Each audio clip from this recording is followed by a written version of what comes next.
Welcome to Harper Cooper's Takes, Unfiltered, the only corner of the internet where we still look at reality without a heavy dose of prescription sedatives. Let's dive right into the magic kingdom of Washington, D.C., where logic goes to die. First up, the Department of Justice just announced the creation of a $1.776 billion Anti-Weaponization Fund. Get it? 1776? Because nothing screams founding fathers quite like a massive government handout settled over a tax return lawsuit.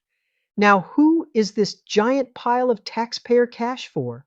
Apparently, it's to compensate Trump allies, the fine, upstanding tourists who violently redecorated the Capitol on January 6th.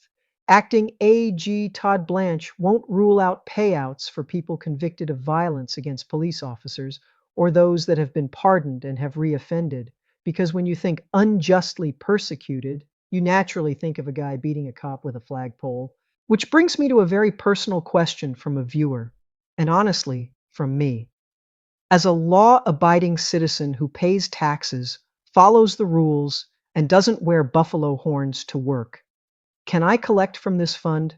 Because let's be real, the current political landscape has caused massive, measurable hardship to my mental health, my blood pressure, and my faith in humanity. If the Treasury is cutting checks for the alternative reality crowd, where is the compensation for those of us enduring the sheer exhaustion of watching it? I checked the criteria. Sadly, suffering from terminal secondary embarrassment isn't a covered category. But don't worry. If you're feeling guilty about funding a slap-on-the-wrist lottery for insurrectionists, the DOJ has a solution: gaslighting. Just this week, the Justice Department quietly, well, not so quietly, purged its entire website of news releases detailing the criminal charges, convictions, and sentencings of January 6th defendants. If you click on those links now, you get a digital ghost town.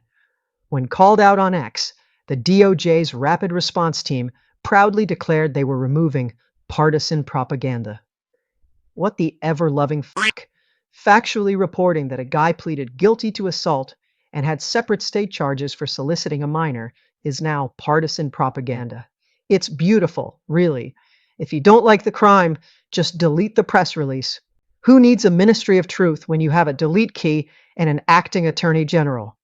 Finally, let's look at the grand finale of making things more complicated for absolutely no reason.